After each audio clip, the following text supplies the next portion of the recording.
Et je suis ravi d'accueillir sur le plateau notre nouveau grand témoin, Nawal Ouzren. Bonjour. Bonjour. Ensemble, nous allons parler de la santé de nos oreilles. Vous êtes CEO d'une entreprise de la biotech, Sensorion. Oui. Et donc, vous prenez soin de nos oreilles. Est-ce que vous pouvez nous présenter Sensorion tout d'abord? Oui. Donc Sensorion, c'est une biotech spécialisée dans le développement de médicaments pour traiter la perte d'audition une fois qu'elle est apparue, pour prévenir la perte d'audition dans certaines situations où on sait qu'elle peut intervenir. Aujourd'hui, on travaille aussi sur des programmes de thérapie génique pour restaurer l'audition chez des bébés qui sont nés sourds. Alors, c'est un secteur industriel porteur, hein. Il y a beaucoup d'investisseurs. Oui, alors on a de la chance en fait d'être soutenu par des investisseurs de grande renommée, des investisseurs sophistiqués du domaine de la biotech qui nous soutiennent et qui soutiennent les ambitions de Sensorion sur le long terme. Il y a aussi une prise de conscience collective globalement sur la santé auditive. On en parlait tout à l'heure en introduction avec Christian Hugonnet. Il y a un institut de l'audition qui a été inauguré à Paris en 2020. Vous travaillez avec lui ? Absolument. On a une relation en fait privilégiée avec l'Institut Pasteur qui est derrière la création de l'Institut de l'audition. Et c'est avec eux, en étroite collaboration, qu'on développe nos programmes de thérapie génique pour restaurer l'audition chez les enfants. Alors, on va entrer dans le détail de vos travaux, parce qu'ils sont fascinants. Racontez-nous ce que vous faites. Oui. La société a été créée en 2009. On a un spin-off de l'INSERM et les équipes scientifiques à ce moment-là en fait, étaient vraiment intéressées sur l'oreille interne, qui est cet organe qui est comme un bijou. C'est un organe très petit, pas facile d'accès, et qui contient deux parties importantes. Le vestibule qui est responsable de notre équilibre et puis la cochlée qui ressemble à une coquille d'escargot qui est responsable de l'audition. Et jusqu'à présent, on va dire, les travaux scientifiques ont bien avancé, ce qui peut nous conduire en fait les acteurs de la biotech, les acteurs du monde pharmaceutique, à vraiment réfléchir à des options thérapeutiques, ce qui n'existe pas aujourd'hui, pour, comme je le disais, traiter, prévenir ou restaurer l'audition. Les différentes recherches que vous menez vont aussi sur les acouphènes, la surdité liée à des maladies professionnelles. Enfin, il y a un champ immense.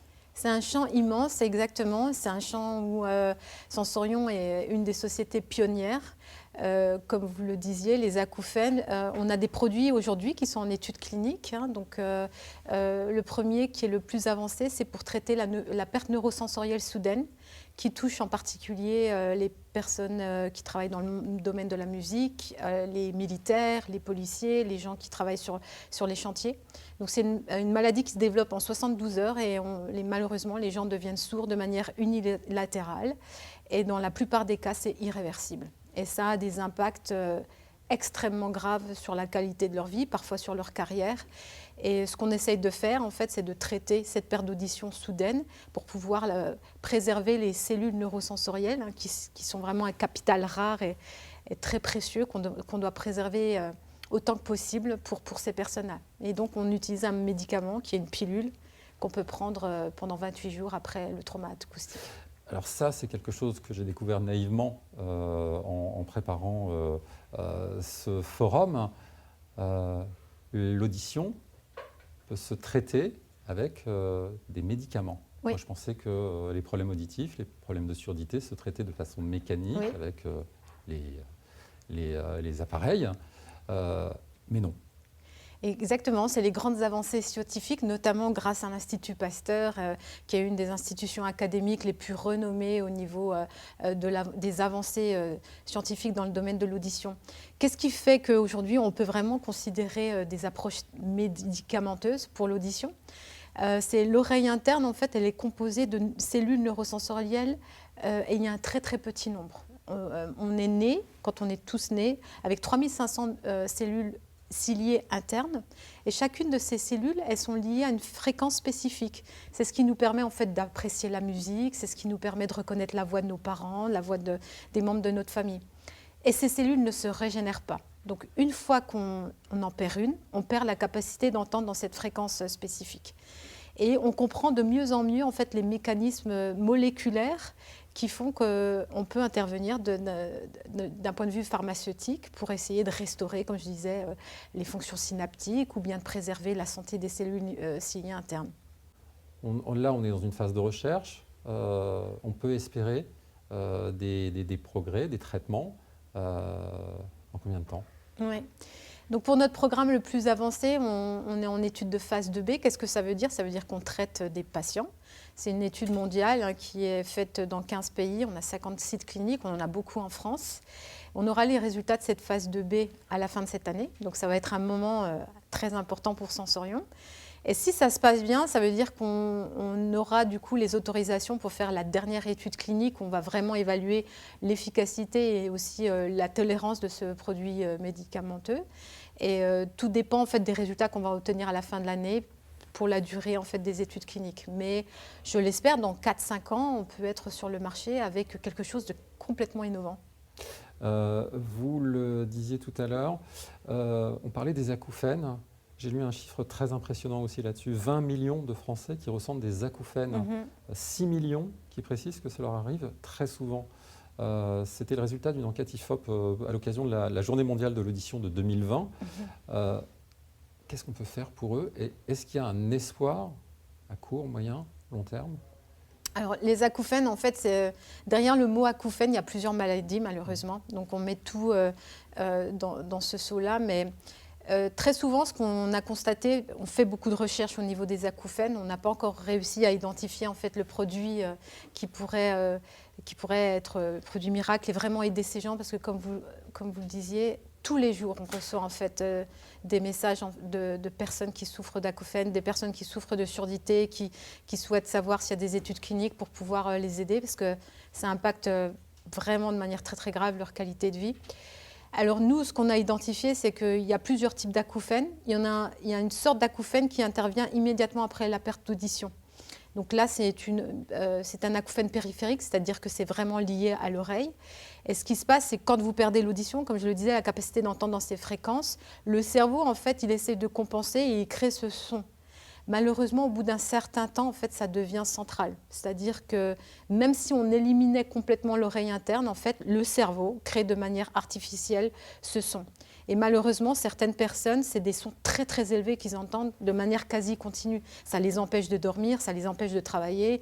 Ils sont traités pour dépression et ça, c'est une approche beaucoup plus difficile. Avec le Sens 401, le produit en phase clinique, clairement, si on arrive à traiter très très tôt la perte d'audition, ça aura un effet collatéral positif sur la réduction ou voire même la disparition des acouphènes périphériques.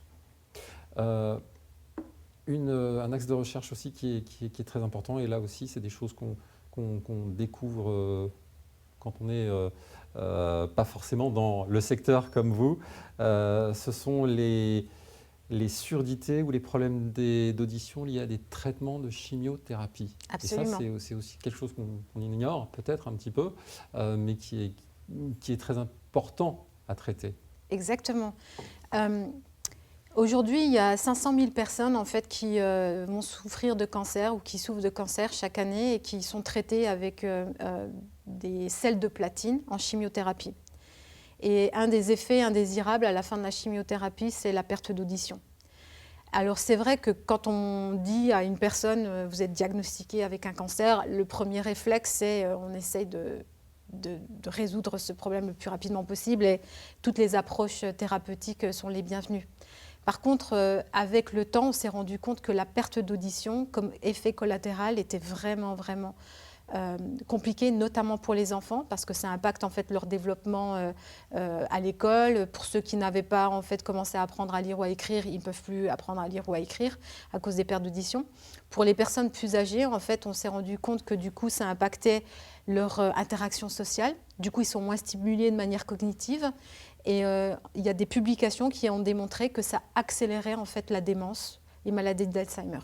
Donc, ce qu'on considérait en fait comme un effet collatéral, on va dire acceptable, parce que ce qu'on souhaite, c'est sauver la personne, sauver sa vie. Ben, aujourd'hui, il y a des approches où on peut potentiellement prévenir cette perte d'audition en utilisant des candidats médicaments pendant les cycles de chimiothérapie pour pouvoir préserver en fait ces cellules neurosensorielles. On a parlé de la thérapie génique pour les enfants nés sourds. On peut peut-être rentrer dans le détail, parce que je pense qu'on est passé un peu vite. Racontez-nous. Oui. Alors ça, c'est la grande avancée de l'Institut Pasteur. Donc l'Institut Pasteur est l'institution qui a trouvé en fait les premiers gènes qui causaient la surdité chez les enfants. Et j'adore leur histoire parce qu'ils sont allés dans des familles isolées au Moyen-Orient et en Afrique du Nord, dans des montagnes, et puis ils ont commencé en fait à construire des arbres généalogiques pour essayer de trouver en fait quelle était la cause, et puis ils ont complètement génotypé ces personnes-là, ils ont identifié le gène, les premiers à le faire au niveau mondial. Et puis ils ne se sont pas arrêtés là, ils se sont dit ok, on connaît le gène qui est déficient, ce gène va causer en fait le fait de ne pas produire une certaine protéine. Eh bien, on va essayer de remplacer le gène déficient pour restaurer la production de protéines.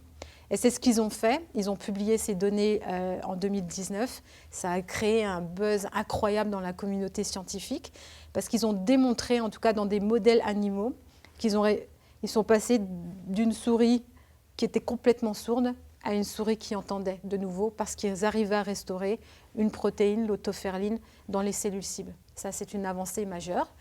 Donc nous, on a regardé ça avec beaucoup d'intérêt. On a continué à avancer. On va rencontrer les agences réglementaires dans les prochains mois pour définir quand est-ce qu'on peut démarrer la première étude clinique.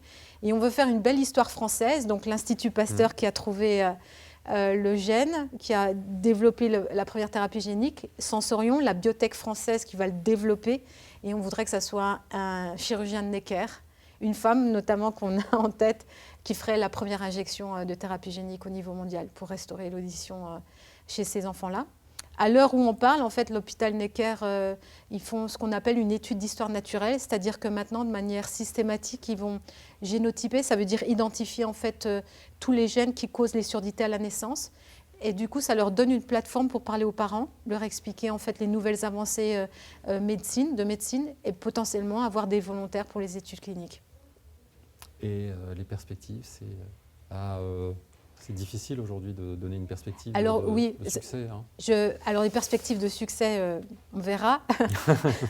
En tout cas, pour les perspectives d'études cliniques, on aimerait avoir le dialogue avec les autorités réglementaires pour pouvoir communiquer sur quand est-ce qu'on sera en mesure de démarrer. Mais on parle d'une échelle au plus tard dans 2 ans, quoi. Ah oui, quand même. Oui. Ouais. Alors, on a parlé de cas particuliers, précis.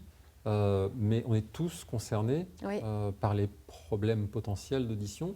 Vous m'avez dit que vous étiez inquiète parce qu'on allait créer une génération de sourds. Oui. Racontez-nous. Oui, c'est déjà un fait actuel. Aujourd'hui, l'OMS a publié les données. Aujourd'hui, il y a 466 millions de personnes qui souffrent de surdité, qui représentent un handicap dans leur vie. Il y a 34 millions d'enfants dans ces 466 millions. Et les prédictions, c'est qu'à l'horizon, dans 20 ans, il y aura 900 millions. Et la plupart de ces personnes-là, ça sera des ados. Les ados d'aujourd'hui, en fait, on est en train de créer une génération de sourds, c'est-à-dire qu'à l'âge de 40 ans, quand les gens ils sont au pic de leur vie, de leur carrière, avec leur famille, ils seront sourds. Pourquoi ? Parce qu'on vit dans des environnements en fait, de plus en plus bruyants. Et encore une fois, comme je le disais, ces cellules ne se régénèrent pas. Donc un traumatisme acoustique, c'est quoi un traumatisme acoustique ? C'est passer 8 heures avec son casque sur la tête, même si c'est pour avoir une discussion comme vous et moi à ce niveau-là. Mais cette quantité en fait, de son, de bruit, elle est absorbée par l'oreille et ça accélère en fait, le processus de mort cellulaire. Parce qu'on n'a pas été fait pour ça. Donc c'est pour ça que les approches thérapeutiques, elles sont clés parce que on ne va pas commencer à vivre dans des milieux silencieux. Mais je pense que le premier effort, c'est un effort de prévention. Je pense que c'est important d'expliquer aux jeunes qu'est-ce que ça veut dire d'écouter très fort, même aux moins jeunes qui travaillent, ce que ça veut dire de préserver son capital auditif. Mais malheureusement, on arrive un peu trop tard. On sait que c'est une dynamique qui a déjà été enclenchée. Et il n'y aura pas de vaccin, c'est un peu à la mode. Non, malheureusement. Il y a quand même une prise de conscience aussi des industries, puisqu'on parle de l'industrie aujourd'hui. On voit quand même que les niveaux sonores sont pris en compte, et notamment dans les appareils qu'on a dans les oreilles. Ça, c'est déjà un progrès. Absolument. Non, non, c'est clair. On a parlé du son mal géré, du bruit comme ennemi. Est-ce que on peut percevoir le son comme un ami, ou est-ce qu'il peut être positif? On a vu aussi que la musique procurait une sensation de bien-être, de réconfort pour 80% des personnes interrogées tout à l'heure dans l'étude OpinionWay.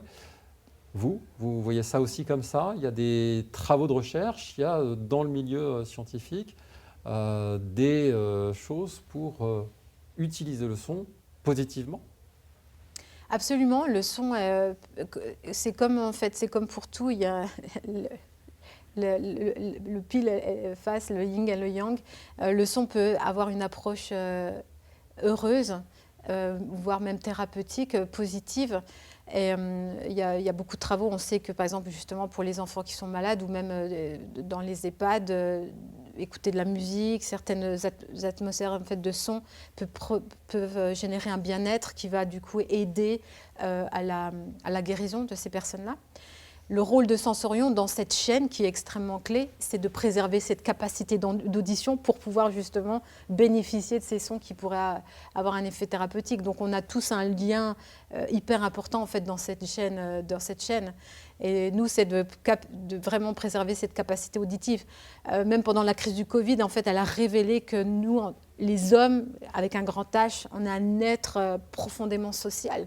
Le fait de pouvoir avoir des interactions de manière pas virtuelle, mais vraiment en réel avec les gens, c'était clé pour notre bien-être, c'était clé pour le fait d'être heureux et épanoui. Donc ça, c'est le rôle de toutes les sociétés de biotech ou de pharma qui essayent de préserver cette capacité auditive. Et puis, on a des collègues de l'industrie qui essayent justement de faire que le son puisse être quelque chose de bien. Et comme ça, on a tous notre rôle à jouer. Vous parlez à la fois de Sensorion, à la fois de vos recherches avec passion. Comment vous êtes arrivé là? Racontez-nous un tout petit peu votre parcours. Ouais. Parce que vous en parlez vraiment avec passion. Non, mais j'adore ce qu'on fait parce que surtout que c'est pionnier. Je pense que on va transformer la pratique médicale, comme vous disiez. Aujourd'hui, c'est les prothèses auditives. On sait que c'est un bon premier pas, mais c'est pas idéal pour des conversations dans les restaurants. On sait que les gens, du coup, ils arrêtent parce qu'avec le bruit ambiant, tout est amplifié et ça embête un petit peu l'expérience. Moi, j'ai rejoint Sensorion il y a 4 ans. Auparavant, en fait, je travaillais dans des groupes pharmaceutiques beaucoup plus gros aux États-Unis.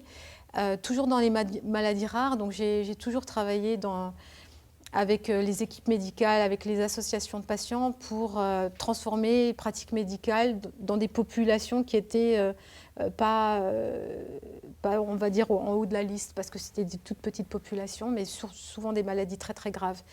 Et quand l'opportunité de Sensorion s'est présentée, je me suis dit c'est un peu pareil, même si c'est le trouble sensoriel qui affecte le plus nombre de personnes, mais mis à part les implants cochléaires et les aides auditives, il n'y a pas d'approche médicamenteuse. Et quand je suis arrivée chez Sensorion, j'ai demandé à plusieurs médecins en fait, de pouvoir être leur assistante, juste pour observer en fait, quand ils reçoivent les patients, qu'est-ce que c'est, qu'est-ce qu'on leur dit, qu'est-ce qu'on leur demande. Et ce que j'ai vu, c'est beaucoup de désespoir en fait, auprès de ces personnes-là et aussi le dilemme des médecins de ne pas avoir une option thérapeutique à proposer qui était vraiment efficace. Donc, c'est ça qui m'a vraiment inspirée pour essayer de transformer ça avec l'Institut Pasteur et tous les médecins avec qui on travaille. Un mot de cet Institut Pasteur, peut-être, de cet institut plutôt que de l'Institut de l'audition. Oui. D'ailleurs, ouais. Dites-nous-en un mot. Vous travaillez avec eux? On travaille avec eux. Donc, l'Institut de l'audition a été inauguré l'année dernière en février 2020. C'est un excellent projet je veux dire, l'impulsion, ça a été grâce à la Fondation pour l'audition et l'Institut Pasteur. C'est le professeur Christine Petit qui est derrière en fait, toutes ces innovations de thérapie génique qui le dirige à l'heure actuelle. Et la beauté de cet institut, c'est la mise en place en fait, d'équipes cross-fonctionnelles qui vont en fait, de la physique, des maths jusqu'à la clinique pour essayer de bien comprendre tous les aspects liés au son, de bien le comprendre, les aspects physiologiques de l'oreille, et puis pour après comprendre les approches thérapeutiques. Ce sont des chercheurs avec lesquels vous travaillez en collaboration étroite. Ça montre, je le redis, la prise de conscience collective sur cette question dont vous décriviez tout à l'heure l'urgence. Oui. Je pense que c'est aussi les efforts coordonnés de tous ces acteurs auprès des associations de patients, auprès des instances publiques de l'enjeu, du fait que ça va devenir un problème de santé publique si on ne fait rien. Et il y a plusieurs opportunités d'amélioration, dont la prévention, qui est vraiment menée avec la Fondation pour l'audition. Comme vous le disiez, il y a des autres acteurs de l'industrie qui ont compris ça aussi et qui maintenant, quand on écoute un peu trop fort et un peu trop longtemps, on a un message en disant vous avez accédé le maximum de ce que normalement est considéré bien toléré. Et puis après, les approches thérapeutiques, mais aussi les acteurs de la medtech, tels que les aides auditives et les implants cochléaires, s'intéressent beaucoup aussi aux approches médicamenteuses, parce que je pense qu'il y a aussi beaucoup d'opportunités de combinaison, et pas juste l'un ou l'autre. Je pense qu'il va y avoir des approches combinées qui vont vraiment améliorer la vie des patients. Donc la recherche autour du son, de l'audio, oui. de la progression, ce qui se passe par exemple à l'IRCAM, oui. Ce que fait l'IRCAM Amplify, c'est des choses que vous observez, vous, qui vous aident, qui peuvent vous aider dans cette recherche. Absolument. Merci beaucoup. Merci à vous, merci de m'avoir reçu.